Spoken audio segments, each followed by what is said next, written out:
Hi, babies. Gammy loves you. I'll read another Beatrix Potter book from the farm, outside sitting in the grass, the bugs and everything. The Tale of Mr. Jeremy Fisher by Beatrix Potter.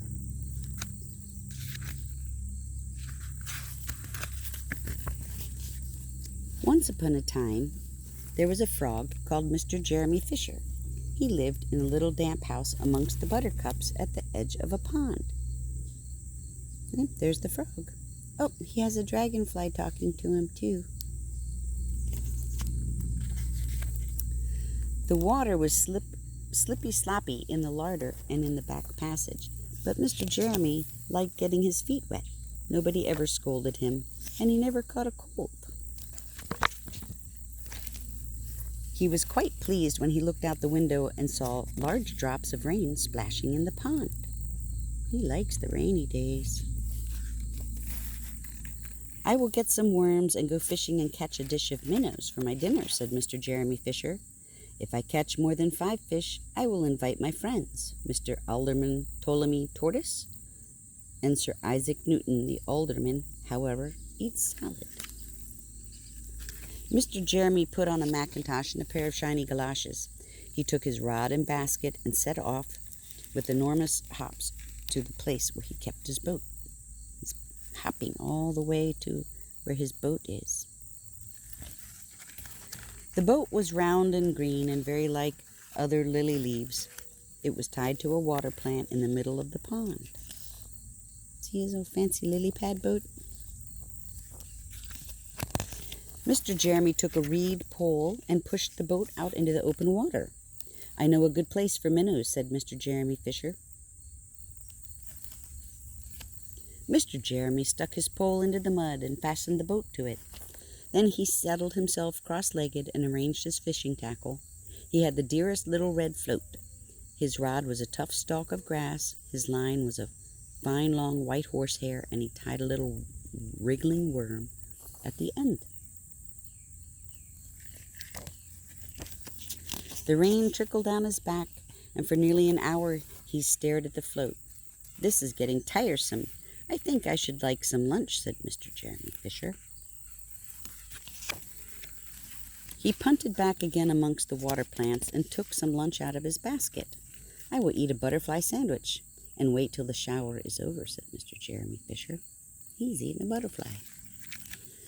A big water beetle came underneath the lily leaf and tweaked the toe of one of his galoshes.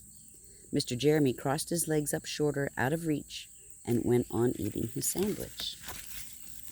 Once or twice something moved about with a rustle and a splash amongst the rushes at the side of the pond. "I trust that is not a rat," said Mr. Jeremy Fisher. "I think I'd better get away from here." What is that? Mr. Jeremy shoved the boat out again a little way and dropped in the bait. There was a bite almost directly. The float gave a tremendous bobbit.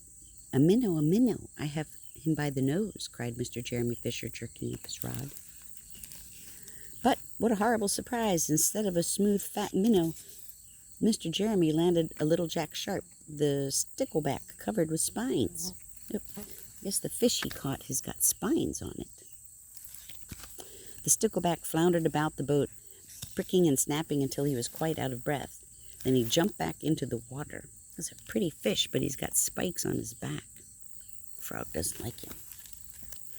And a shoal of other little fishes put their heads out and laughed at Mr. Jeremy Fisher. All little fishes are laughing at him because he can't catch them all. And while Mr. Jeremy sat disconsolately on the edge of his boat, sucking his sore fingers and peering down into the water, a much worse thing happened. A really frightful thing it would have been if Mr. Jeremy had not been wearing a mackintosh. What was happening? Well, a great big enormous trout came up, flop, flop, flop, with a splash, and it seized Mr. Jeremy with a snap. "Ow, ow, ow!" And then it turned and dived down to the bottom of the pond. Whoop! That big old fish came up and tried to eat the frog. But the trout was so displeased with the taste of the mackintosh that in less than half a minute it spat him out again, and only thing it swallowed was Mr. Jeremy's galoshes.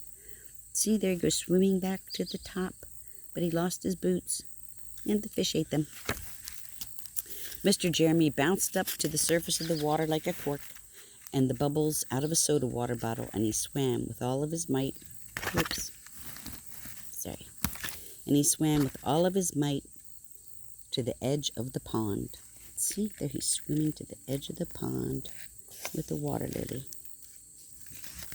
He scrambled out on the first bank he came to, and he hopped home across the meadow with his mackintosh all in tatters.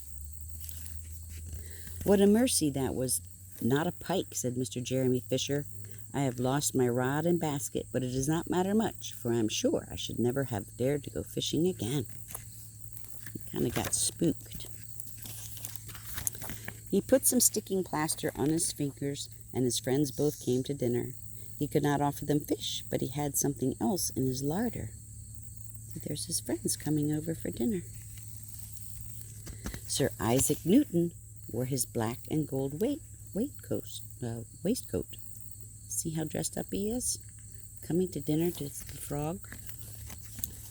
And Mr. Alderman Ptolemy Tortoise brought a salad with him in a string bag.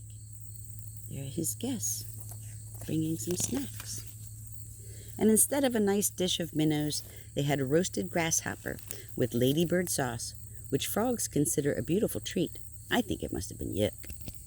The end. See, they all came to dinner and ate what they had and had a wonderful time. And that's the tale of Mr. Jeremy Fisher. I love you, babies.